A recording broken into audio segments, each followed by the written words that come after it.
Donc, euh, bonjour à tous. Bienvenue donc à ce webinaire. Donc, nous sommes ravis de vous voir aussi nombreux à vous intéresser aux troubles du spectre de l'autisme dans le cadre de la vie professionnelle.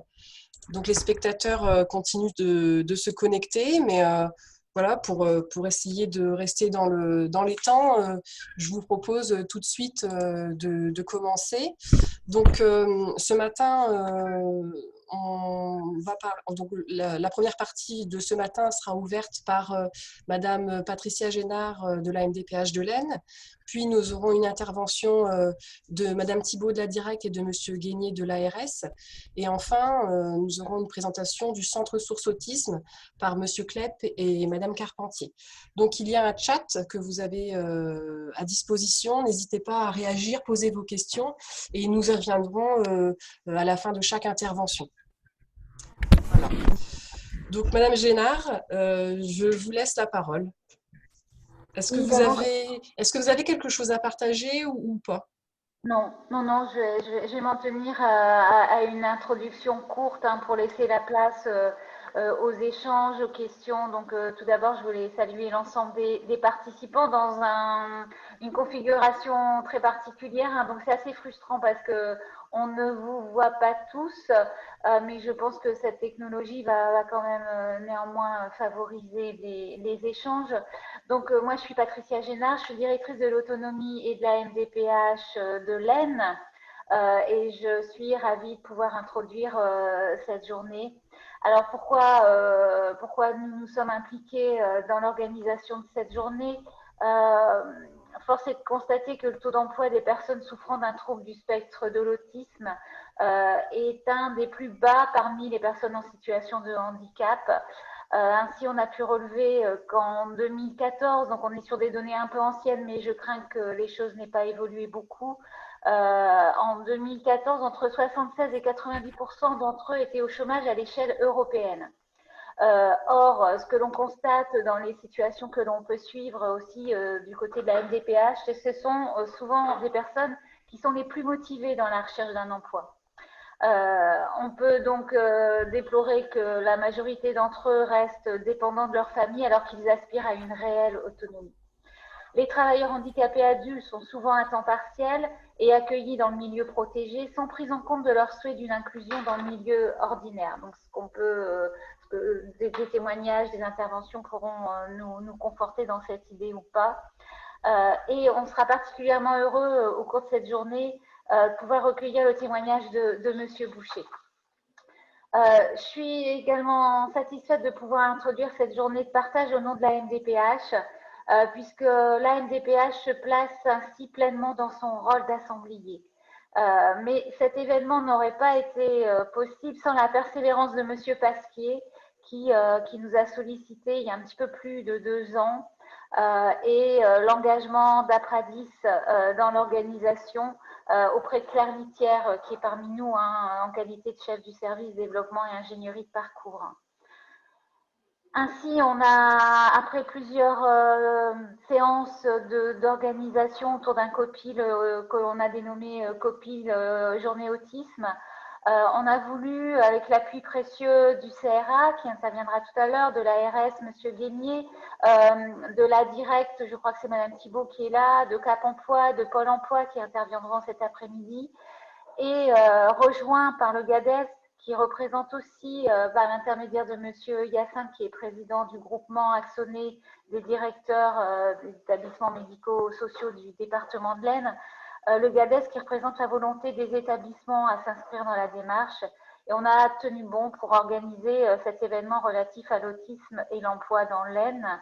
Alors, événement, comme je le disais, adapté à la crise sanitaire. C'est par hasard si on a voulu aussi l'inscrire dans la semaine européenne pour l'emploi des personnes handicapées. Et j'espère que l'on pourra accueillir peut-être une autre édition de cette journée ou d'autres événements autour du même thème dans les locaux de la nouvelle MDPH, locaux dans lesquels nous sommes installés depuis le 9 novembre et où on espérait pouvoir vous accueillir puisque nous disposons d'une grande salle de 200 mètres carrés, donc on espère que c'est partie remise. Voilà, donc il nous est apparu évident, ainsi qu'à l'ensemble de mes collaborateurs, hein, de développer les relations avec le réseau, avec les partenaires et ce que l'on attend aussi de cette journée côté MDPH au service des personnes en situation de handicap, c'est que cette journée soit riche d'enseignements et de partage à venir. Et puis, je remercie aussi la mobilisation du Centre lillois de réadaptation professionnelle, donc le CLRP, qui interviendra cet après-midi et dire que du coup, on a pu aussi ouvrir au-delà des frontières axonaises. Voilà, je vous remercie de votre attention et je souhaite une très bonne journée à tous autour de cette thématique de l'emploi des personnes autistes. Très bien. Merci, Madame Génard, pour votre introduction. Je laisse maintenant la parole à Monsieur Guénier et Madame Thibault dans l'ordre que vous voulez. Donc, je vais réactiver vos micros et vos caméras. Bonjour à toutes et à tous, Véronique Thibault, donc on s'est calé avec Mathieu pour l'intervention, donc en tout cas merci Madame Génard pour votre invitation et donc la participation des services de l'État à cette journée fort importante sur la thématique de l'autisme. Donc en quelques mots, pour que tout le monde soit bien en phase sur ce qui est porté par l'État, à la fois au niveau national et régional, sur le champ du handicap de façon beaucoup plus généraliste. Il y a eu une convention nationale multipartite pour l'emploi des personnes en situation de handicap qui a été signée maintenant il y a 4 ans et pour lequel un renouvellement est attendu, qui permet effectivement d'aborder l'ensemble des différentes phases d'une personne en situation de handicap, que ce soit effectivement dans le milieu familial, dans la sécurisation du milieu médico-social dit vers le milieu dit ordinaire, vers l'accès à l'emploi, l'orientation à la formation, et puis tout au long du parcours, le maintien dans les différentes étapes. Alors particulièrement sur l'autisme, il faut savoir que dans l'élaboration du 4e plan autisme qui a été signé pour la période de 2018 en 2022, il y a eu 3 régions qui ont été désignées expérimentales justement sur le volet intégration professionnelle, donc les Hauts-de-France, la Bretagne et la Martinique. C'était effectivement une grande première, entre guillemets, que dans ce plan autisme, dans ce 4e plan, puisse figurer une mesure fort importante concernant l'insertion des personnes présentant ces caractéristiques dans le milieu professionnel. Donc, ce plan autisme, donc 5 engagements et 20 mesures, et une mesure importante qui est réunie notamment ce matin concerne la mesure 15 qui insérait les personnes en milieu professionnel avec 2 orientations qui est doubler les crédits de l'emploi accompagné pour conforter l'insertion des personnes en milieu professionnel. Ce point-là, c'est Mathieu qui évoquera le déploiement en région sur l'emploi accompagné. Et puis également renforcer le développement des dispositifs ESAC hors les murs pour soutenir la mise en situation professionnelle en milieu ordinaire et l'accès à l'emploi des personnes. C'est les deux mesures clés, en tout cas sur le volet emploi et insertion et intégration professionnelle. Ce qu'il faut savoir, c'est que dans le cadre du déploiement de ces mesures sont portées par le plan régional d'insertion des travailleurs handicapés autour de 3 moments importants de la vie d'une personne en situation de handicap, quelle que soit sa différence. Donc, le premier moment qui est l'entrée dans la vie active pour le jeune en situation de handicap.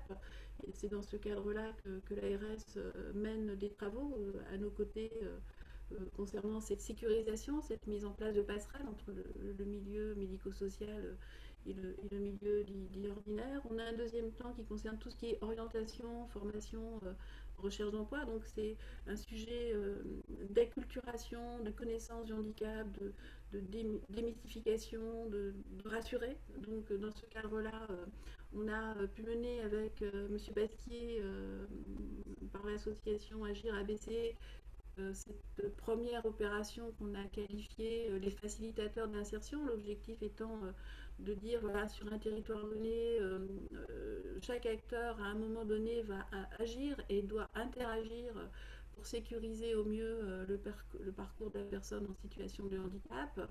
Et donc il y a eu un gros travail de fait par l'association justement pour acculturer, sensibiliser, informer, et est aussi à l'origine de cette journée.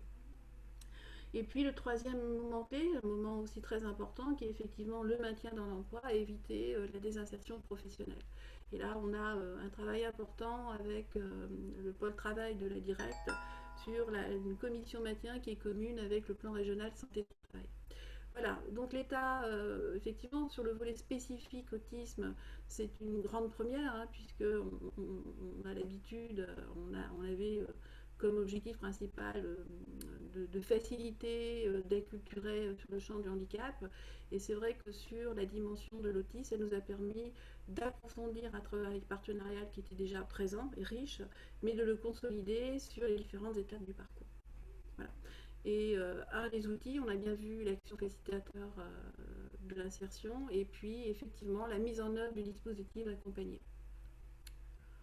Voilà. Mathieu, je ne sais pas si vous souhaitez enchaîner sur... Oui, oui, oui. Je sais pas si. Est-ce que tout le monde m'entend bien? Oui. Oui, on vous entend bien, Monsieur Alors, Guigné. alors, je vais enchaîner peut-être en remerciant effectivement la MDPH pour l'organisation de cette journée et qui nous permet de mesurer tout le panel d'institutionnels et autres autour de ce sujet de l'insertion professionnelle et de l'autisme de manière générale.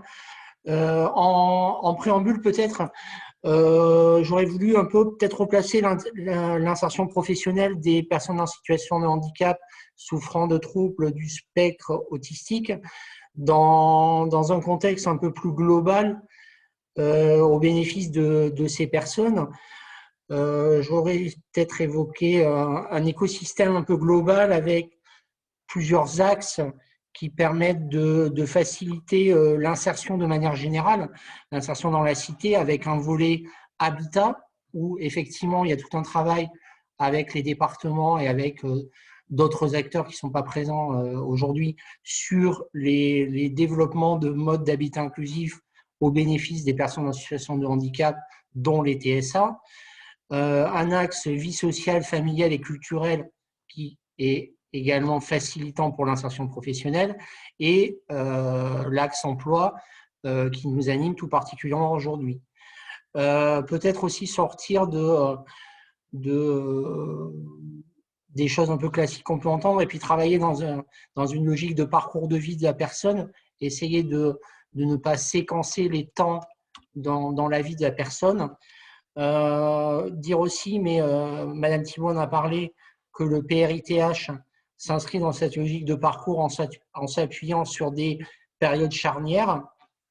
Ce qui intéresse tout particulièrement l'ARS, c'est le basculement vers l'âge adulte, avec le risque de rupture de parcours entre, je dirais, le temps de prise en charge en établissement social et médico-social, et puis le basculement vers le monde professionnel.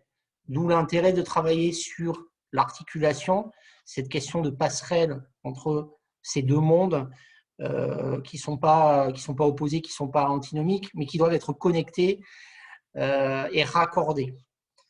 Donc, dans le cadre du PRITH, l'ARS anime un groupe de travail sur, je dirais, ce raccordement entre ces deux mondes avec deux axes de travail, un axe sur l'outillage, les besoins des personnes en situation de handicap et des professionnels du service public de l'emploi et du médico-social pour travailler au maintien d'un lien entre les personnes et le monde médico-social et le monde du service public de l'emploi afin de faciliter l'insertion professionnelle et je dirais et d'assurer un suivi de ces personnes.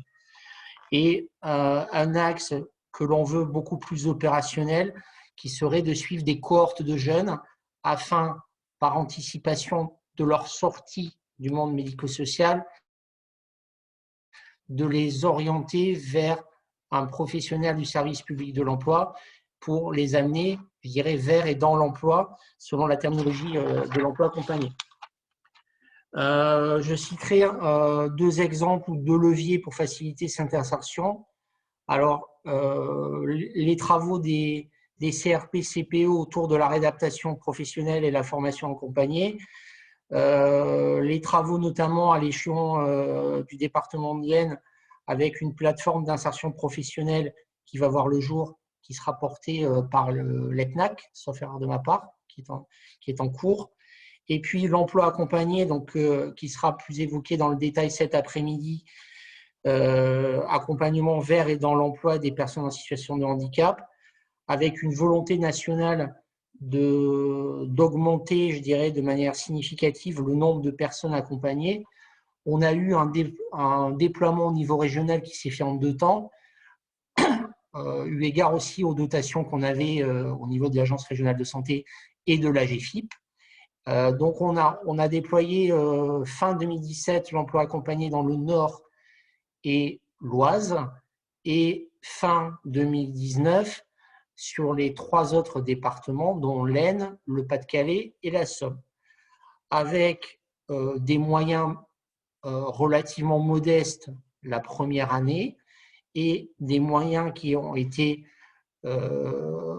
très développés au niveau de la deuxième année. Ces moyens supplémentaires qui sont en lien avec la stratégie nationale autisme au sein des troubles du neurodéveloppement,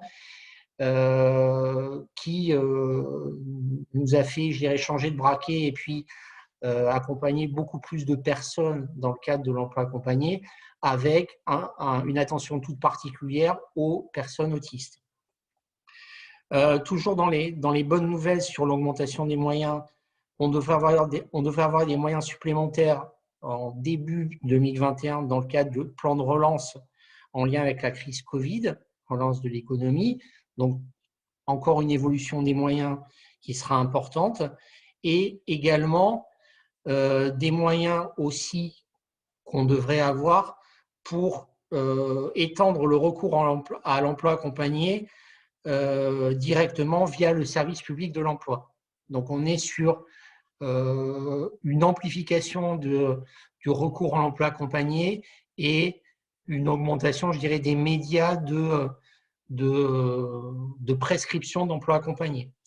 Donc, je dirais que tout ça va dans le bon sens, et je pense que le maître mot de tout ça, c'est l'articulation entre les acteurs et la volonté qu'on a conjointement de faire avancer ce sujet, je dirais, qui est aux frontières des compétences de l'insertion professionnelle de l'ARS, puisqu'on est plus sur le médico-social, et si on est dans une logique d'anticipation pour des publics qui ne sont pas encore dans le monde du service public de l'emploi.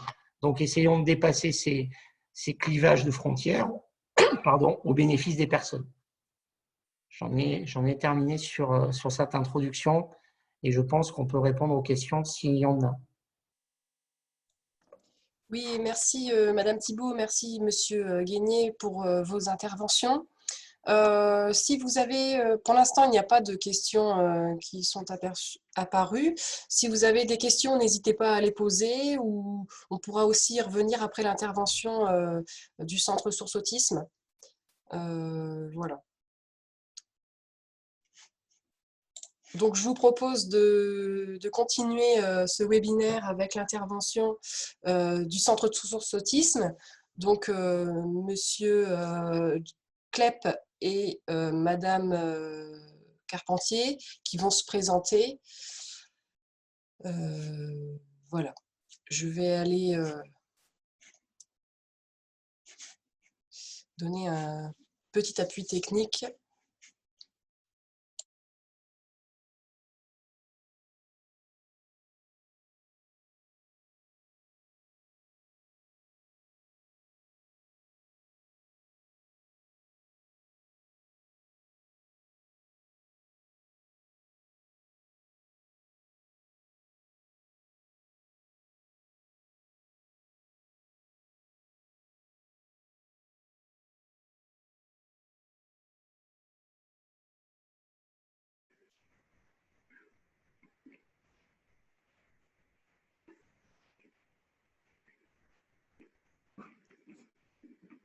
Bonjour à tous.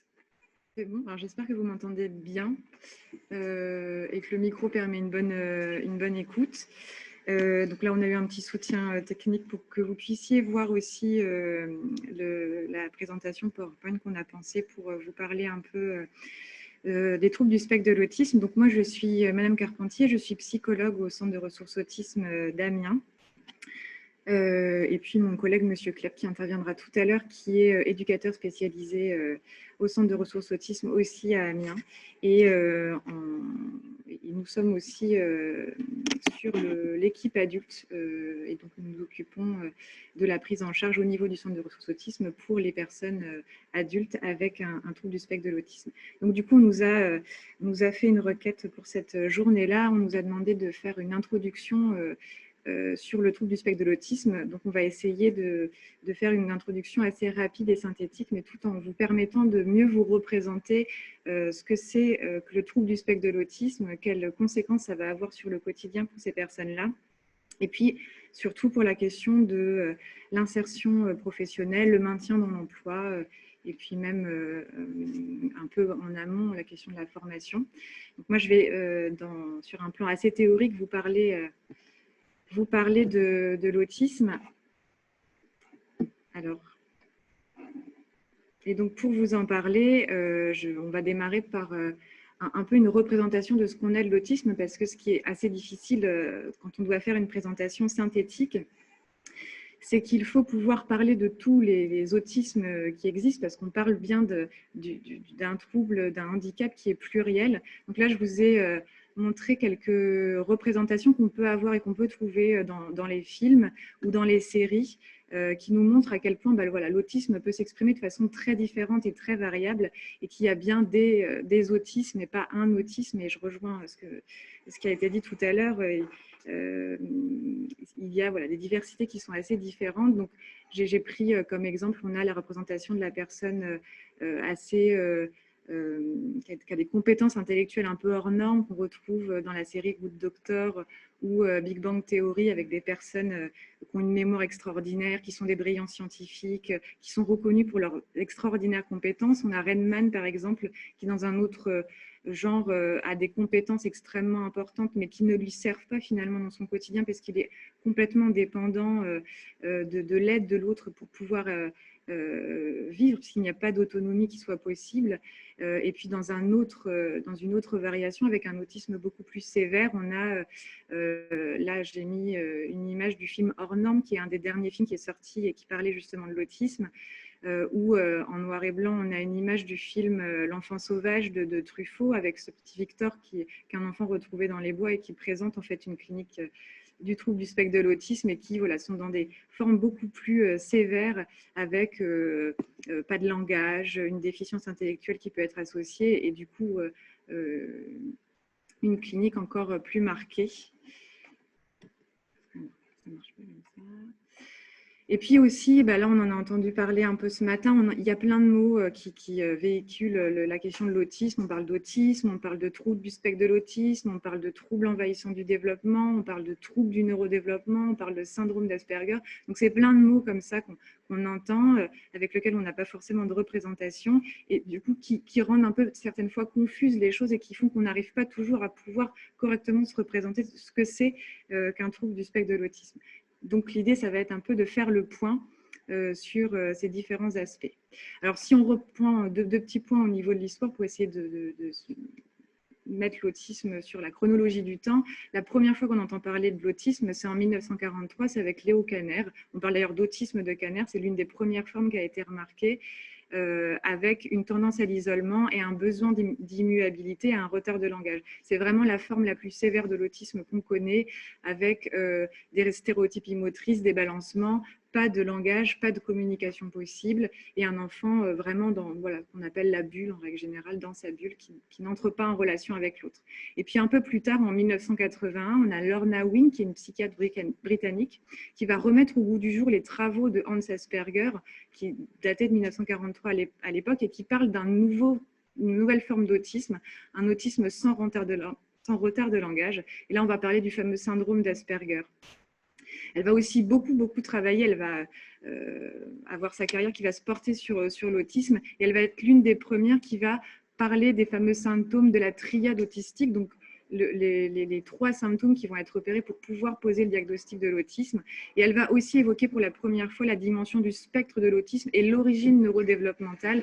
Et là, on est entre les années 80 et les années 2000. Et maintenant, c'est vrai qu'on va parler d'un trouble du neurodéveloppement pour l'autisme, on va parler d'une dimension de spectre et on va réfléchir aux critères sous forme de triade puis de diade. Donc l'autisme, oui, c'est un trouble du neurodéveloppement. Alors qu'est-ce que c'est qu'un trouble du neurodéveloppement? C'est un ensemble d'anomalies de structure ou de fonctionnement cérébral qui survient sur un cerveau en développement. Alors plus synthétiquement raconté, c'est le fait qu'il n'y a pas d'accident de parcours au niveau de l'autisme, il n'y a pas d'un moment inopiné qui fait que quelque chose, qu'on va avoir un autisme. C'est vraiment une expression, une construction atypique développementale et neurologique du tout petit vers une expression d'autisme. Voilà, donc c'est bien quelque chose sur un continuum de temps, sur une construction atypique, un développement atypique neuronal qui va créer, créer l'autisme et pas un accident comme ça qui fait irruption. C'est aussi, et c'est surtout un diagnostic qui est médical, donc posé par un médecin, mais qui va nécessiter une évaluation pluridisciplinaire. On va avoir besoin de plusieurs regards et de plusieurs professions, et donc de plusieurs regards professionnels pour pouvoir poser un diagnostic d'autisme. À ce jour, il n'y a pas encore d'origine qui est reconnue. Il n'y a pas de relation affective. On a mis de côté la responsabilité parentale concernant le diagnostic d'autisme. Il n'y a pas non plus d'origine sociale, ça touche tout le monde. Il n'y a pas non plus d'origine alimentaire, de régime reconnu qui favoriserait l'autisme. On a pour le moment des recherches portées qui sont sur la génétique et on a repéré certains gènes comme le CHANK, qui est le gène le plus connu, mais qui ne sont pour autant pas exclusifs dans l'expression du TSH et la personne qui possède ce gène. C'est-à-dire qu'on sait que des gènes sont influents dans l'expression de l'autisme, mais ce n'est pas parce qu'on a ce gène-là dans le karyotype qu'on va forcément être autiste ou développer un autisme. Donc là, on a cette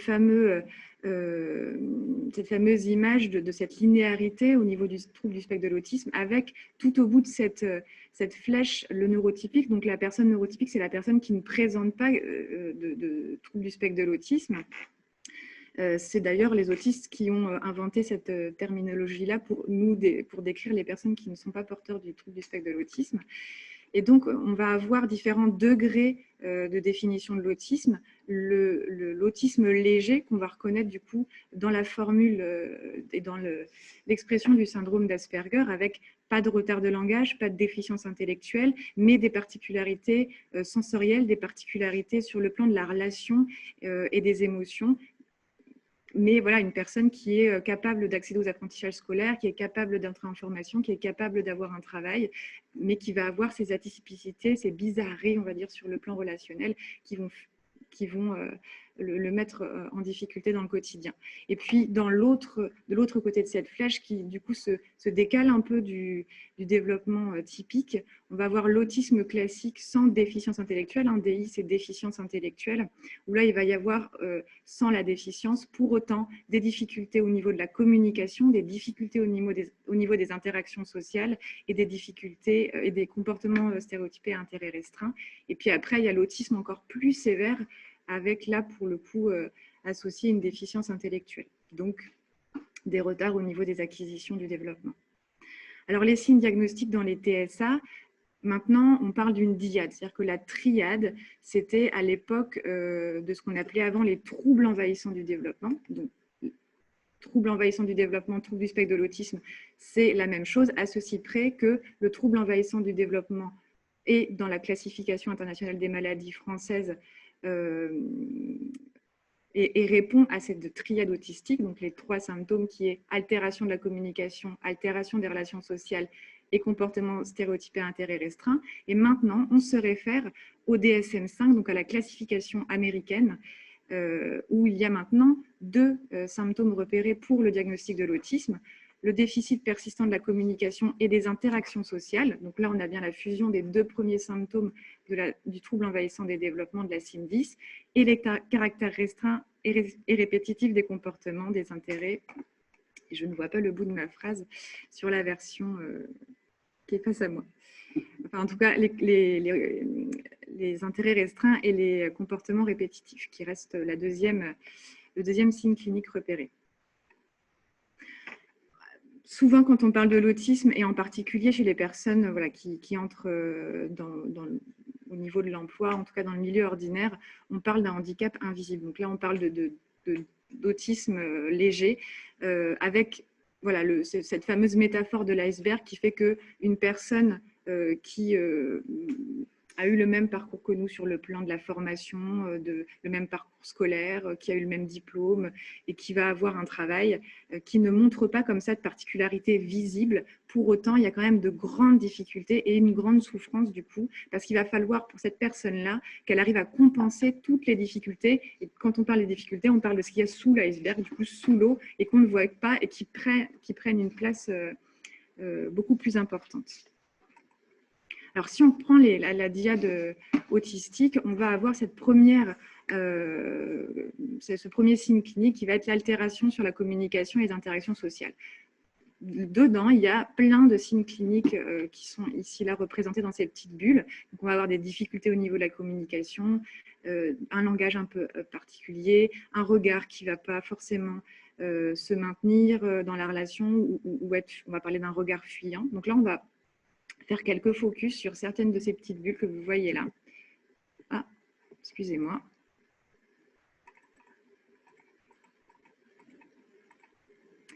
Voilà.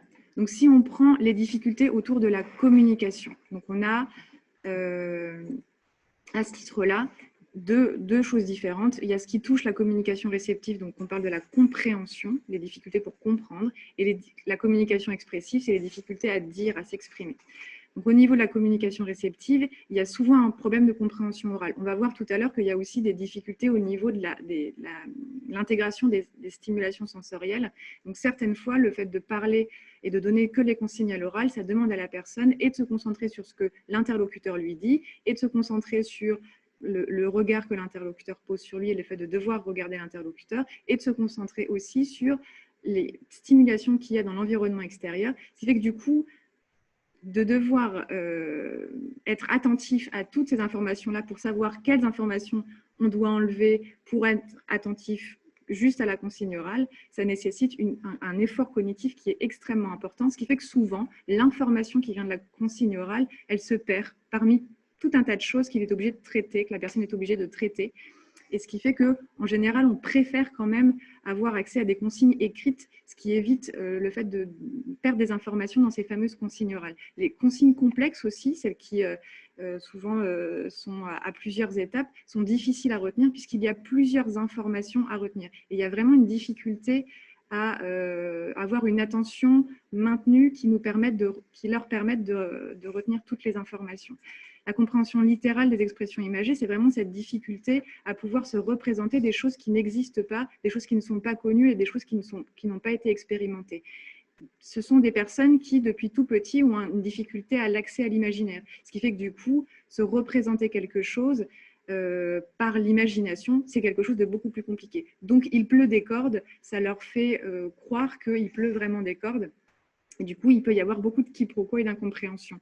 Ce qui découle aussi de la dernière phrase, qui est la difficulté d'accès au second degré.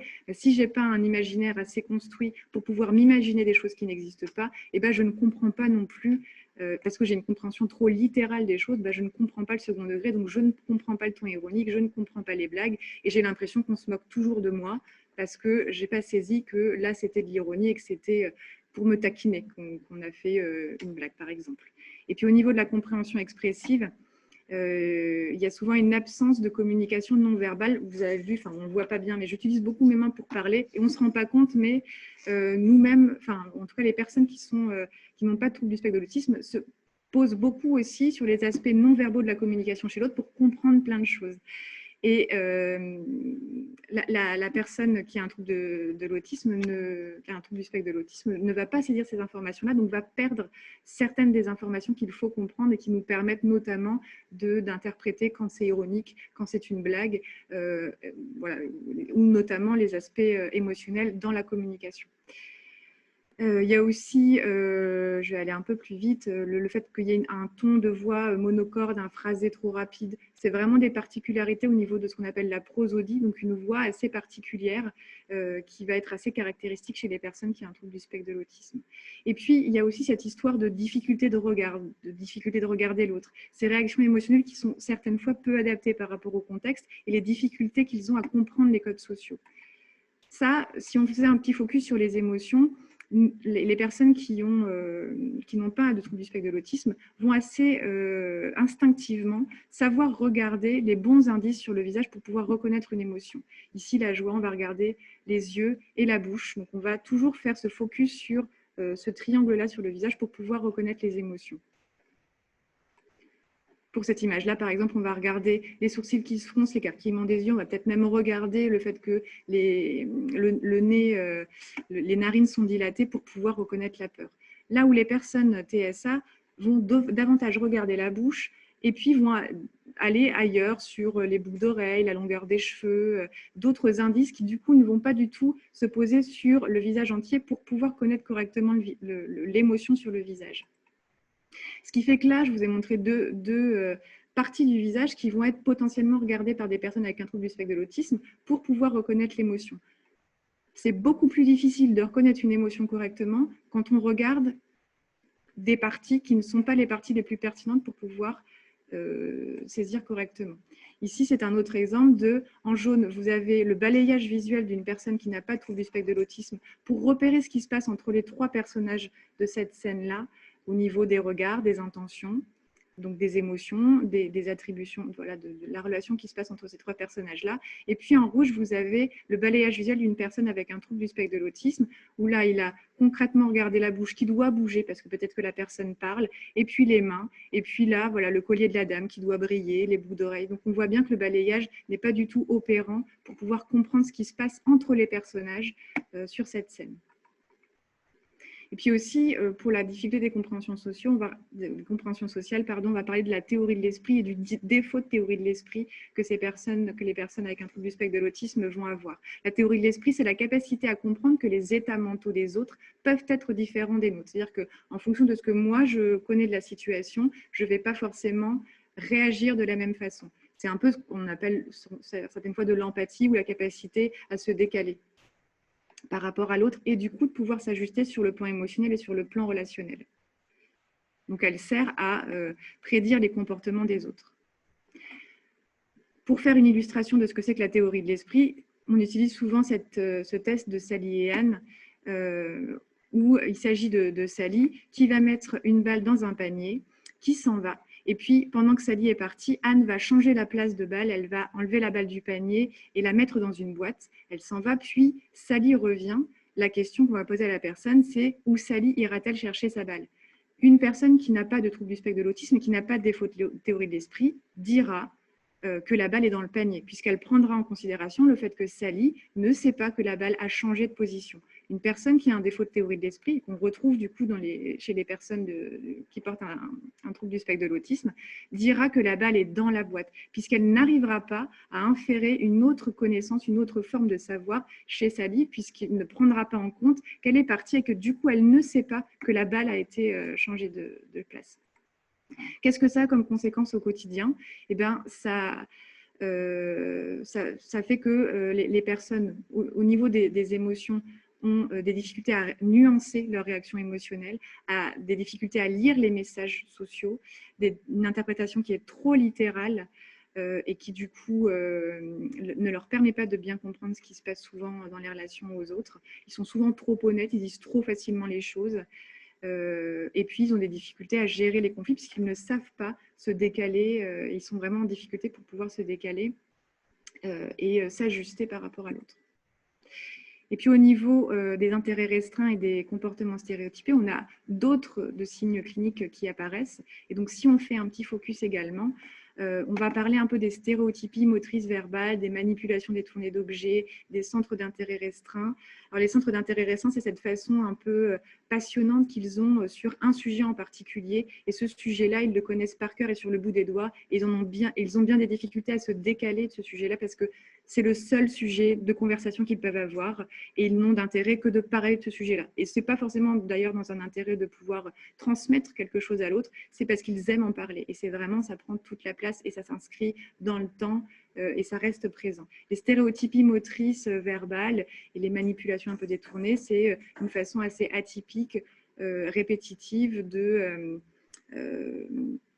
mobiliser leur corps et qui sont aussi caractéristiques de l'autisme. On a aussi ce besoin excessif de répétitivité et de constance et la réaction excessive au changement. Ça, on va parler de certaines difficultés, enfin, voilà, d'autres troubles qu'ils ont pour un peu expliquer ce besoin de répétition, ce besoin que les choses ne changent pas, ce besoin de routine. Donc, on va parler un peu de la difficulté qu'ils ont autour de la cohérence centrale. La cohérence centrale, qu'est-ce que c'est? C'est la capacité à intégrer globalement une information pour y mettre du sens en prenant en compte le contexte. C'est le fait que je sais généraliser une compétence parce que je prends en compte le contexte.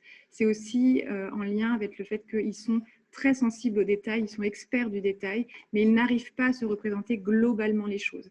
Je sais que je suis au bureau au CRA parce que je vois la pièce comme elle est. Une personne avec un trouble du spectre de l'autisme reconnaîtra son bureau parce qu'elle fera attention à l'endroit où est, le pendule, là où il y a la plante verte, là où il y a son pot à crayon, là où il y a sa souris. Si jamais on change de place un de ces objets, on va perdre, il ne va pas forcément pouvoir se retrouver. Donc, on parle d'une tendance, voilà, d'une vision du monde très fragmentée. Et ça va avoir des conséquences assez importantes. Cette forme d'expertise du détail, on le retrouve un peu dans cet exemple-là, où une personne qui voit les choses dans la globalité et avec, voilà, comme une personne atypique, va considérer que le rond noir entouré de petits ronds sera un rond plus gros que le rond noir entouré des gros ronds. Ça, c'est une vision d'optique. La personne qui a une vision en détail va pouvoir repérer qu'en fait, les deux ronds sont exactement de la même taille. Parce qu'elle ne prendra pas en compte le contexte, donc elle ne prendra pas en compte les ronds qui sont autour de ce petit rond noir. Cette difficulté du coup de mise en contexte et de mise en sens dans la globalité, ça a aussi une importance sur la communication et la compréhension justement de la communication non verbale. Ces deux gestes-là qui sont l'ouverture de la paume de main face à nous, dans ces deux images-là ne vont pas du tout avoir la même signification, puisque je prends en compte le contexte. Ici, on a une personne, un policier qui met sa main, un policier qui met sa main comme ça face à vous ne veut pas dire la même chose que la main levée pour prendre la parole. Au contraire, une personne qui ne sait pas prendre en compte le contexte ne va pas savoir toujours bien comprendre l'information qu'on transmet, par exemple sur le plan non verbal avec cet exemple-là de main levée. Et puis là, on va faire un petit exemple un petit focus sur ce qu'on appelle les fonctions exécutives, et il va y avoir aussi une incidence sur ces fonctions exécutives. Dans les fonctions exécutives, c'est la capacité nécessaire pour une personne à s'adapter à des situations nouvelles, donc non routinières. Et là, on va parler de la planification d'action, l'inhibition, la flexibilité mentale et l'attention. La planification des actions, c'est le fait de savoir séquencer une action en différentes petites tâches. L'inhibition, c'est le fait de savoir arrêter un comportement parce qu'on est face à une situation qui n'est pas celle de d'habitude et du coup, il faut arrêter un comportement automatique pour pouvoir présenter un autre comportement. La flexibilité mentale, ça revient un peu à ce mécanisme cognitif de trouver une autre solution à un comportement, à une situation inconnue. Et l'attention, c'est le besoin d'être attentif pour pouvoir du coup créer la séquence de tous ces comportements-là. Une personne avec un trouble du spectre de l'autisme peut avoir des difficultés dans chacune de ces différentes fonctions exécutives.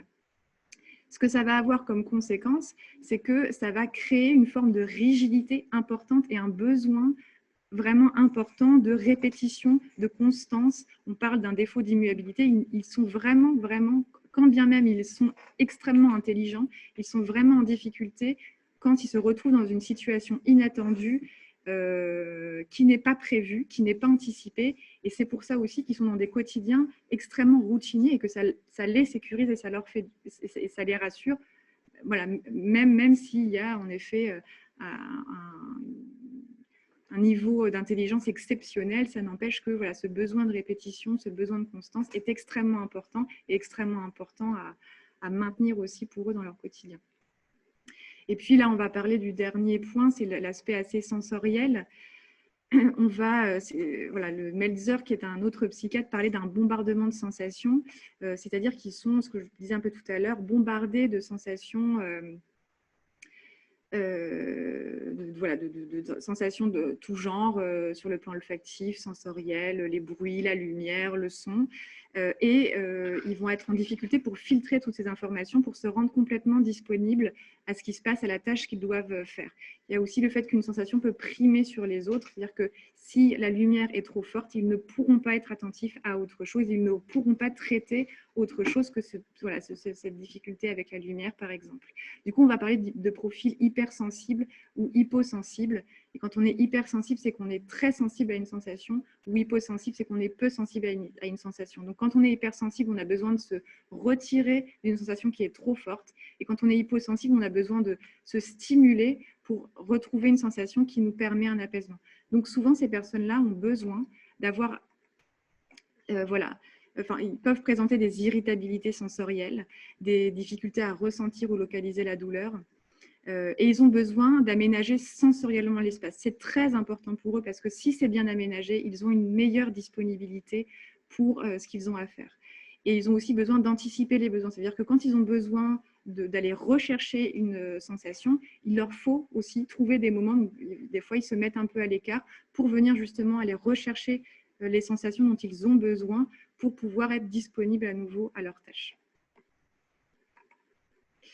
Voilà, là je vais vous parler assez rapidement du parcours du projet professionnel. Donc on a essayé de faire un peu une ligne continue pour expliquer à quoi pouvait ressembler sur le plan institutionnel, on va dire, du parcours de ces personnes-là. Et donc on est parti avant même le moment où il faut trouver du travail, voilà, la formation, donc en faisant un peu une différence entre ce qui se passe dans le milieu ordinaire et ce qui se passe dans le milieu protégé. Donc, dans le milieu ordinaire, il y a le parcours scolaire avec les dispositifs ULIS qui sont des classes du coup qui permettent aux enfants, donc des ULIS notamment, des ULIS TSA qui permettent à ces enfants de pouvoir accéder à des apprentissages qui sont ajustés et adaptés.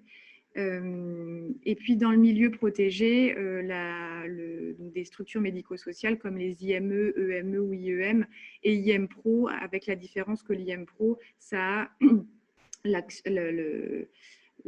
l'objectif de travailler les compétences pré-professionnelles.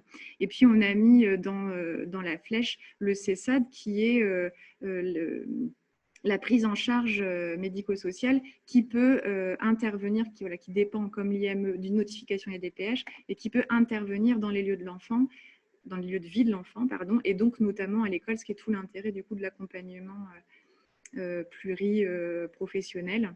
Et puis après, il y a aussi l'université et les écoles supérieures, une fois qu'ils ont pu avoir le bac. Et avec notamment, en tout cas en Picardie, le dispositif ASPI Friendly au niveau de l'Université de Picardie-Jules Verne, qui est un dispositif assez récent et qui du coup peut prendre en charge des étudiants qui ont un diagnostic du trouble du spectre de l'autisme. Et puis pour l'accompagnement à l'orientation professionnelle, il y a ce qu'on appelle les CIO dans le milieu ordinaire. Et puis on a notre collègue assistante sociale qui devait venir aujourd'hui pour présenter ce diapo-là, nous a parlé du centre pour l'orientation du handicap qui est à Lille. Donc, je n'arriverai pas à développer plus. Donc, si une des personnes inscrites, oui. Je pense que notre collègue de Lille pourra faire une intervention dessus. Le CLRP qui va intervenir cet après-midi, justement. Super. Voilà. Et donc, du coup, une fois qu'il y a la possibilité en tout cas qu'on arrive à cette démarche d'aller chercher, de trouver du travail, sur le milieu ordinaire, on a donc la mission locale et le pôle emploi. Et puis, le milieu protégé, il y a le CAP emploi. Et donc, on a inscrit ici le dispositif emploi accompagné qui est du coup dans l'Aisne nouvellement ouvert. Et puis, quand on arrive dans la démarche où il faut trouver du travail, on peut faire auprès de la DPH la demande de la reconnaissance de qualité de travailleur handicapé. Et voilà, une fois qu'on trouve un travail, on peut en effet trouver un travail soit dans la fonction publique, soit dans le domaine privé, au niveau du milieu ordinaire. Et puis, dans le milieu protégé, soit en ESAT ou en atelier protégé. Il y a les ESAT aussi qui sont hors mur. Et puis, cette autre dimension d'accompagnement qui aussi peut se retrouver être un peu dans les différents espaces avec le SAVS et le SAMSA qui peuvent intervenir aussi dans les différents lieux de vie de la personne.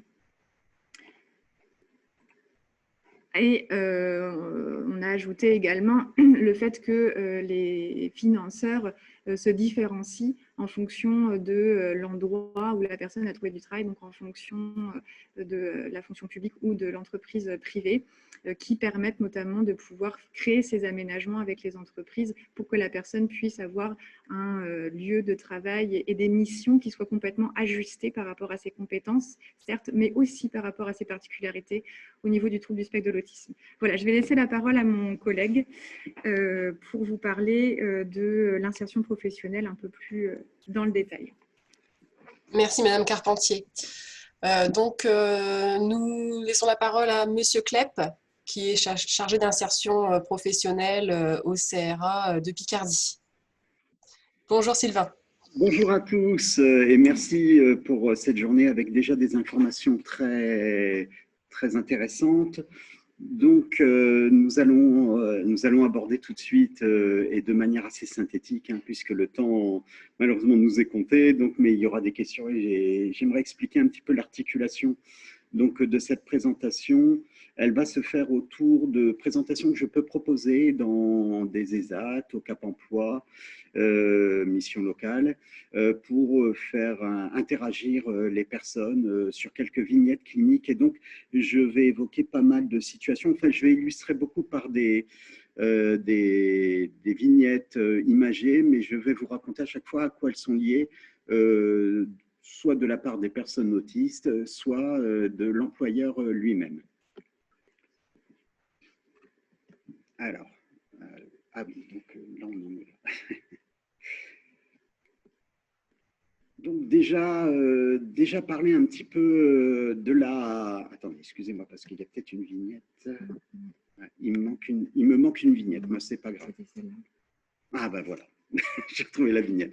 Donc pour refaire un petit historique, la mission insertion professionnelle est faite en Picardie depuis pratiquement 3 ans. À la suite d'une expérimentation concluante sur la région lilloise et le CRA du Nord-Pas-de-Calais, qui a déjà donc une expérience antérieure et avec laquelle on travaille de pair avec mes homologues lillois, dont Anna Pellereau, Aurélie Le Bervet et voilà, l'ensemble de l'équipe qui s'occupe d'insertion professionnelle.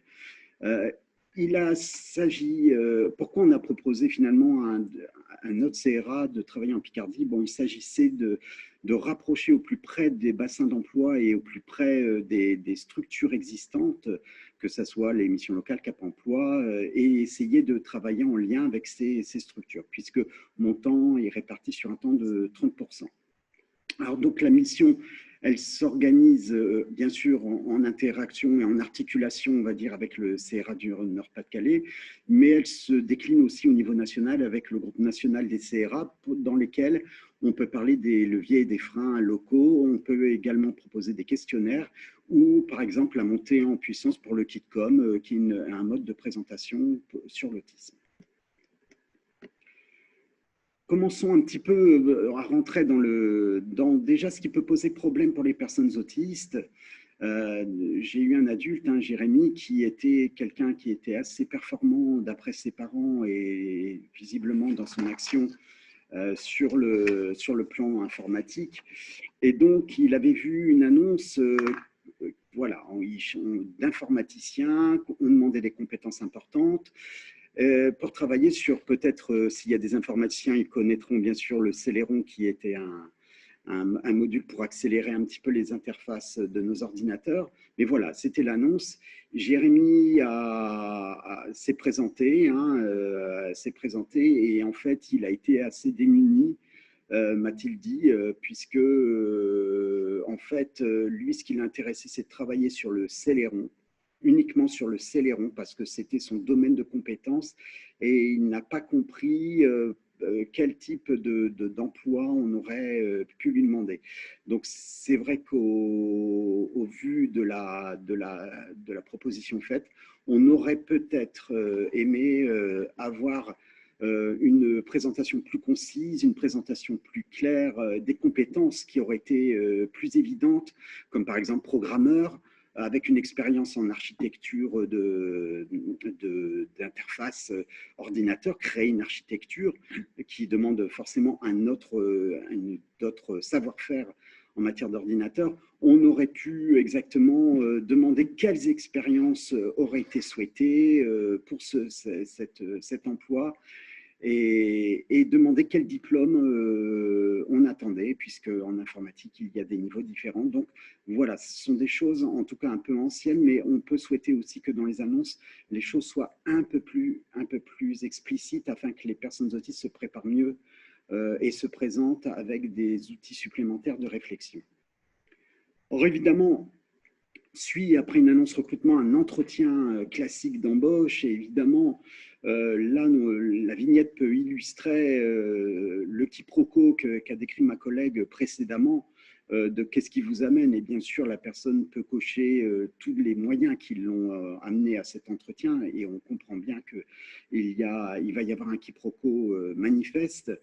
Il aurait pu ne rien répondre, il aurait pu prendre du temps pour étudier la question de la personne.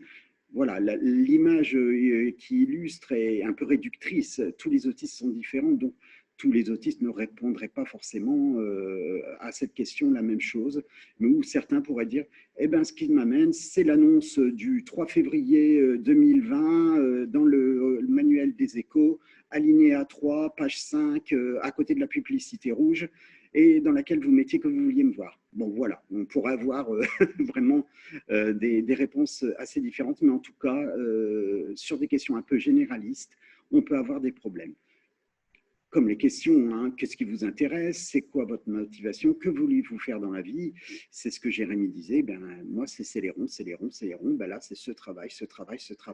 Évidemment, donc la difficulté de répondre déjà à une personne, mais il arrive dans des entreprises industrielles ou administrations qu'il y ait plusieurs personnes autour de la table, et c'est très handicapant pour les personnes autistes de répondre à plusieurs interlocuteurs en même temps.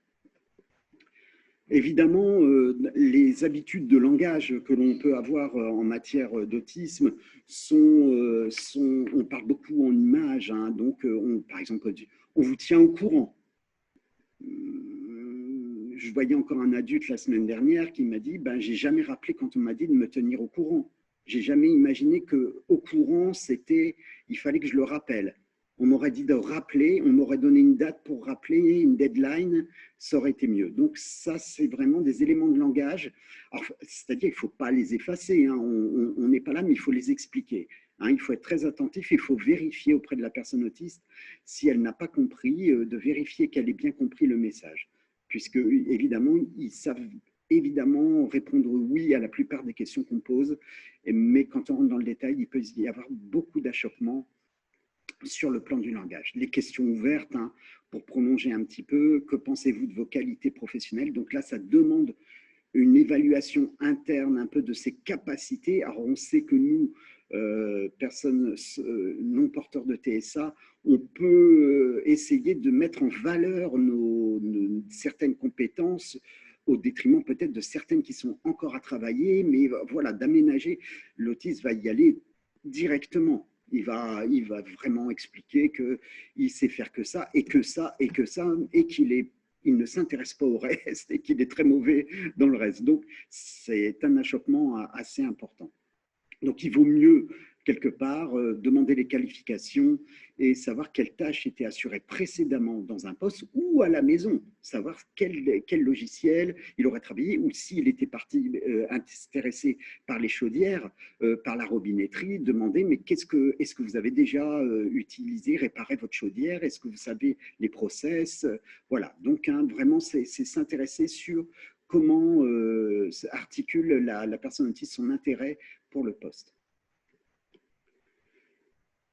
Alors, j'ai pu quand même sur quelques entreprises, qu'elles soient industrielles ou familiale plus petite ou même dans une start-up, imaginez une articulation un peu différente. C'est-à-dire que j'avais demandé aux employeurs s'il était possible de faire un essai préalable avant l'entretien d'embauche, afin de voir si la personne, si on pouvait mettre en corrélation l'aptitude annoncée et le travail réalisé.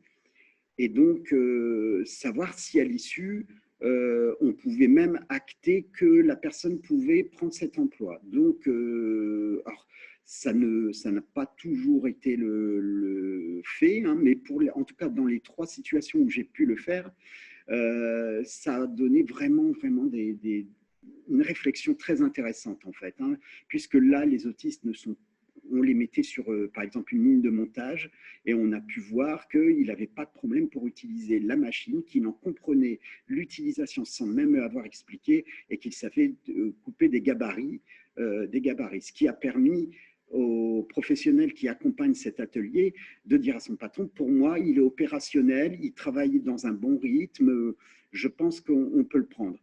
Donc, il s'agissait dans un deuxième temps que le patron valide l'emploi et parle plutôt des us et coutumes de l'entreprise, les attentes sociales, le code vestimentaire, les horaires, les congés, les pauses, comment elles s'organisent, et puis les codes un peu d'entreprise. Par exemple, une entreprise, le facteur vient 2 fois par semaine pour livrer du matériel pour une boîte de fibre optique, et toute l'entreprise, tout le monde sort de son bureau pour faire une chaîne pour stocker dans un cellier de l'entreprise. Et donc, il faut expliquer aussi à la personne autiste qu'elle doit rester à son poste, mais quand le facteur vient, elle doit intégrer la chaîne au niveau de son bureau pour passer les boîtes, ainsi de suite. Donc, bon, voilà, je n'ai pas trop de temps. Il y aura peut-être des questions par rapport à cette articulation. Je ne prends pas plus de temps sur cette vignette. C'est le premier jour. Et donc, ce qui peut arriver, c'est que déjà, il y a des consignes qui peuvent être dites et qui soient un petit peu difficiles. Donc, par exemple, de faire une copie de dossier. Tiens, je te donne tous les dossiers à gérer. Donc, voilà tout ce qu'expliquait ma collègue, une demande orale. Voilà, puis on a toute la boîte. Une boîte, qu'est-ce que c'est? C'est un carton, boum, boum, qu'est-ce que je vais faire? Donc, voilà. Par contre, si elle avait dit bah, tu me copies 10 fois et tu le mets à chaque salarié, bon là j'ai un peu exagéré, j'ai rajouté des noms, mais on aurait pu lui envoyer un mail, on aurait pu lui donner un papier. Et d'ailleurs, c'est ce qui s'opère un petit peu dans les liens que je peux avoir avec les Cap Emploi, d'indiquer que souvent de faire un mail ou une feuille qui rappelle ce qu'on s'est dit à l'issue de l'entretien, des objectifs que chacun se sont donnés, est vraiment utile pour qu'il n'y ait pas de quiproquos. Premier jour de travail, ça peut être aussi une réunion. On intègre une réunion. Alors, c'est anxiogène pour tout le monde, mais nous, on va avoir des moyens de raccrocher. On va regarder les titres, on va écouter les conversations et on va réussir à demander de l'aide. Les autistes, ce n'est pas leur fort de demander de l'aide. Donc, ils vont plutôt, comme disait ma collègue, il va regarder des détails. La personne autiste va s'appuyer sur quelques détails autour de la table, pas forcément pertinents, et donc va être très en difficulté pour intégrer ce genre d'espace ou va parler de quelque chose qui n'est pas en lien forcément avec la discussion de ces personnes salariées. Donc ça peut être vraiment très anxiogène. Les pauses, et oui, évidemment, quand il y a un nouveau salarié, on aime bien l'accueillir dans une entreprise, et bien voilà, malheureusement, ce n'est pas l'endroit qui est le plus privilégié, même si beaucoup d'autistes aimeraient. Par exemple, Jérôme m'a expliqué qu'il avait visualisé les consommations de ses collègues dans l'idée, le lendemain, de leur faire plaisir et de préparer les consommations. Et dès qu'ils arrivent, il y aurait une table avec les consommations des personnes. Et bien sûr, le lendemain, non seulement il n'y avait pas tous ses collègues, il y en avait d'autres. Et en plus, il y a des collègues qui changeaient.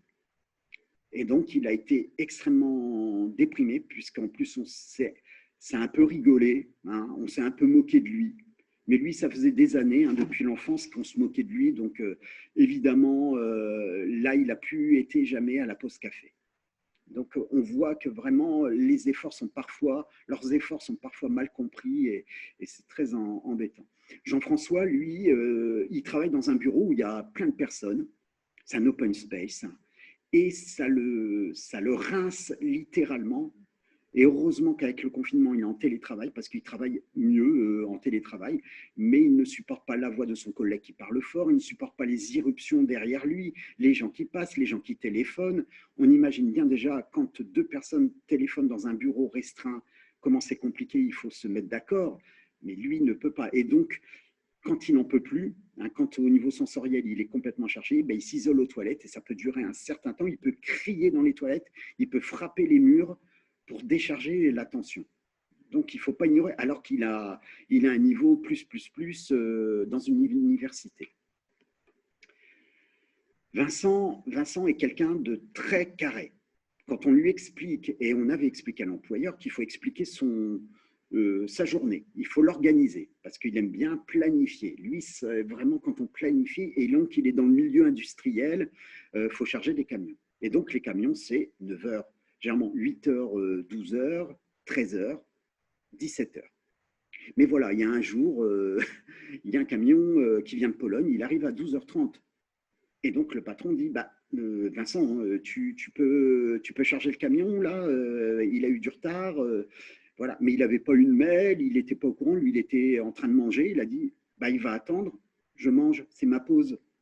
Donc voilà, donc l'employeur a dû vraiment reprendre, et puis bon, finalement c'est le patron qui a chargé le camion, quoi. Donc voilà, donc quand on codifie un petit peu en entreprise, il faut se méfier parce que quand il y a une exception à la règle, il y a des difficultés pour ces problèmes de changement. Donc, il faut aussi inclure, quand on explique un canevas d'organisation, il faut expliquer qu'il y aura des exceptions et qu'on puisse les inclure.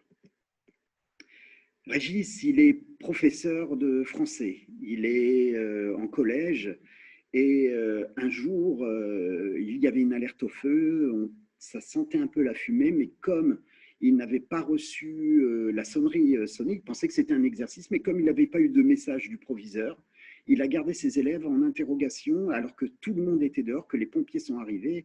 Et je peux vous imaginer qu'il n'a malheureusement pas pu continuer son activité dans le collège, et il y a eu des gros problèmes. Mais voilà, donc parfois ils se méprennent sur les élèves se plaignaient. Non, mais il faut qu'on sorte, monsieur. Et lui, non, vous finissez mon interrogation, je n'ai pas reçu, j'entends la sonnerie, mais c'est un exercice, et voilà. Donc vraiment, ils peuvent être extrêmement collés à des consignes et être un peu vraiment terre à terre. Voilà. Elodie, elle est webmaster et elle m'explique qu'elle a plein d'idées dans la tête, mais que le problème, c'est quand elle prend la parole, elle noie les gens. On pourrait même dire qu'elle pollue complètement la réunion tellement elle rentre dans le détail de ce qu'elle fait, des clients, des projets qu'elle a. Donc, elle préfère ne plus parler et écouter et repartir dans son bureau. Et donc, elle s'ennuie terriblement, mais parce qu'elle n'arrive pas à calibrer son intérêt qu'elle a pour son métier. D'ailleurs, par ailleurs, elle ne peut ne pas aller non plus à son travail si sa place dédiée est occupée par une autre voiture, elle repart chez elle, d'ailleurs. Et son employeur n'est pas très content, d'ailleurs. Bah, Lucien, lui, il est vieille France, hein. Lucien, c'est quelqu'un qui aime bien écrire sur la généalogie de l'autisme. Il s'intéresse beaucoup et donc quand il fait un stage en entreprise, il se trouve dans l'ascenseur avec la directrice et il va pour lui faire la bise. Et bien sûr, bon, la directrice, mais attendez, on ne se connaît pas, puis, bon, je suis votre directrice, ça ne se fait pas. Il était très très mal et il n'a pas osé demander à un collègue, mais comment je dois dire bonjour. Il ne sait pas entre un salarié, un collègue de bureau, la directrice, le chef de service, le cas, il ne sait pas comment bien. Et comme il dit, mais c'est drôle parce que j'ai le diplôme qui me permet de travailler, mais je n'ai pas le kit des us et coutumes, des liens qu'on a avec la hiérarchie ou avec ses collègues, des choses qu'on peut dire, qu'on ne peut pas dire. Il dit, si un bouquin comme ça existait, je l'achèterais. Et ce n'est pas le seul à l'avoir dit. Jérôme, qui travaille, qui est architecte, informaticien, il me dit pareil, j'ai les diplômes. Mais si on m'avait donné un kit de survie pour comprendre comment les autres réagissaient, pour savoir pourquoi ils étaient comme ça, mais ça m'aurait beaucoup aidé. Donc quand même, il y a des forces, hein, malgré tout ce qu'on a décrit, ma collègue et moi, hein, tout ce qu'on a dit avant, il faut quand même leur reconnaître des grandes forces. Hein. La mémoire qui est quand même extrêmement importante, mais qui est un peu le talon d'Achille, puisqu'il n'oublie rien. Hein. Donc il faut faire attention aussi à ça. Le traitement, bien sûr, principalement visuel, mais attention, ils sont plutôt dans le détail. Des connaissances qui peuvent être parfois étonnantes ou des process qui peuvent être un peu innovants. Ils ont besoin souvent d'un tuteur dans l'entreprise, de quelqu'un qui leur explique un petit peu les us et coutumes et le travail. Il faut plutôt du concret, plutôt, comme me disait la collègue tout à l'heure, de l'écrit. Ils sont honnêtes, un grand respect des règles, une fiabilité importante, et ils peuvent résoudre des problèmes parfois insondables pour d'autres collègues. On peut les mettre dessus et ils peuvent apporter aussi des résolutions assez innovantes, comme par exemple des lignes informatiques, un autiste qui a pu, depuis son enfance, être passionné par les verrous de sécurité des administrations françaises et qui, à l'âge de 12 ans, les gendarmes étaient venus arrêter son père pensant que c'était lui qui le faisait. Donc, je peux vous dire que lui, aujourd'hui, il travaille dans une entreprise de technologie et il cherche les erreurs d'algorithmes. Donc, il regarde toute la journée des algorithmes et il arrive à trouver les erreurs alors même que les personnes ont plus de mal. Lui, et cette recherche est visuelle. Alors, si on était dans un monde idéal, comment il faudrait qu'on s'y prenne? Donc, il faut le plus favoriser une place ou un poste stable, évidemment, être très vigilant sur la sensorialité. Et souvent, les autistes peuvent expliquer ce qui les gêne sensoriellement, alors que leurs interactions sociales, elles sont internes, elles sont en eux, ils peuvent moins bien les expliquer. Mais en tout cas, les difficultés sensorielles à l'âge adulte, ils peuvent en tout cas les évoquer. Les montées en compétences doivent être très progressives.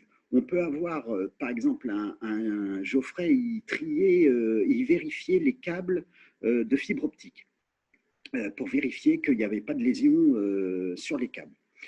Et donc, comme il travaillait très bien, on l'a mis au téléphone en plus pour échanger avec les autres professionnels qui font le même métier que lui dans toute la France. Et ce que me disait l'employeur, il dit, j'étais très surpris, je passais au moment où il était au téléphone, il n'a rien dit, et il a raccroché. Je lui ai dit, c'était qui? Il dit, c'était celui dans les Vosges, monsieur machin, enfin bon, voilà. Et il dit, pourquoi tu as raccroché? Il me demande de résoudre un problème alors que moi je l'ai résolu ici. Pourquoi lui, il n'arrive pas à le résoudre s'il a le même poste que moi? Voilà. Tout est dit, quoi. Voilà. Donc ils l'ont redescendu parce qu'une compétence, et il faut que ça soit l'autiste qui ait envie de monter. Souvent, on veut les faire monter parce qu'on se dit, oh, mais quelle compétence. Mais il faut peut-être quand même leur demander avant et puis devoir faire un essai. Hein, mais ça peut être compliqué. Aménager le temps de travail, c'est vrai que, alors c'est un gros souci, mais quand on voit les difficultés sensorielles, quand on voit les relations sociales, quand on voit le travail à faire, on peut penser que le temps partiel peut être vraiment quelque chose qui aide les autistes à se remettre un petit peu vraiment de leur état émotionnel qu'ils ont du mal à gérer.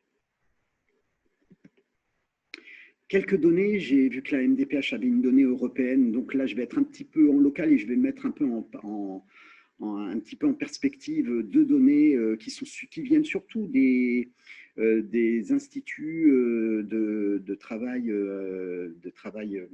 le mot me manque, de travail, Manpower, enfin voilà, Randstad, voilà. Et donc en 2010, seulement 3% des personnes autistes étaient employées. Donc vous voyez que si on fait un retour 10 ans en arrière, et plutôt dans des métiers d'organisation, de planification, de rangement, d'archives, voilà. Aujourd'hui, sur une centaine de personnes, on se rend compte qu'il y a un découpage qui est différent. Déjà, 38% des personnes ont un emploi, donc ce qui rejoint un petit peu la donnée européenne. La question se pose du maintien dans l'emploi pour ces personnes-là. Les personnes en recherche d'emploi sont souvent étudiantes. Hein, et donc, on a quelques personnes, on a actuellement sur l'ancienne Picardie, des personnes qui sont en BTS ou en école de revalorisation pour avoir des diplômes qualifiants, voilà, donc qui vont sortir et pour lesquels il va falloir trouver de l'emploi. Et puis 26% quand même qui n'ont pas d'emploi à cause d'une mauvaise expérience. Et c'est un peu cela qu'il faut aller rechercher, parce que souvent, en tout cas beaucoup d'autistes ont vécu des expériences traumatisantes. Et donc, il faut essayer de renouer un lien avec les personnes chargées de l'emploi, que ce soit le Pôle emploi ou le Cap emploi, et d'essayer de renouer des liens. En tout cas, c'était la mission qui m'a été demandée à l'origine par l'Agence régionale de santé, c'était de faire monter en compétences les lieux qui étaient prévus pour les personnes en situation de handicap. Et ce qu'on essaye de faire de plus en plus.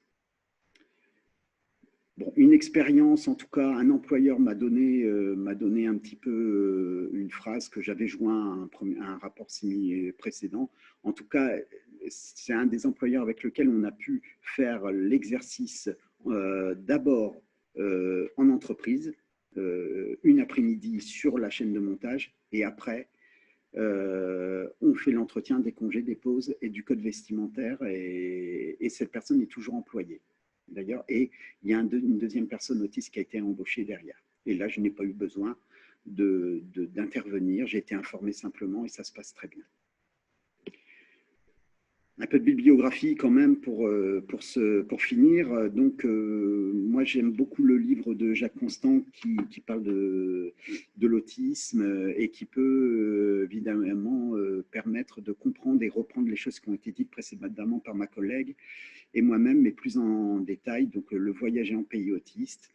J'insisterai par contre sur pas mal, et je vais faire un peu l'émission des, vous savez, quand on présente des livres, hein, là, donc là, je vais vous présenter de loin le KitCom. Hein, donc voilà, alors c'est un PowerPoint, mais c'est aussi une boîte dans laquelle on peut investiguer et aller en profondeur dans l'autisme. On a aussi le guide Simon, qui est régulièrement réévalué, qui est très bien et qui a permis de construire d'ailleurs des vignettes imagées grâce à ce guide Simon. Nous avons aussi des supports fournis par les boîtes d'intérim, ça y est, j'ai trouvé le mot, les boîtes d'intérim. Voilà, je vous montre un vivier de, voilà, comme je n'arrive pas à lire tous les talents, de talents à valoriser, merci Fanny, voilà. Nous avons aussi ce livre qui est très intéressant, qui est une aventure un peu individuelle d'une personne autiste au Canada. J'ai lu ce livre, j'ai appris des choses. Et c'est un guide vraiment à l'adresse des personnes autistes. Donc, vraiment très intéressant à étudier.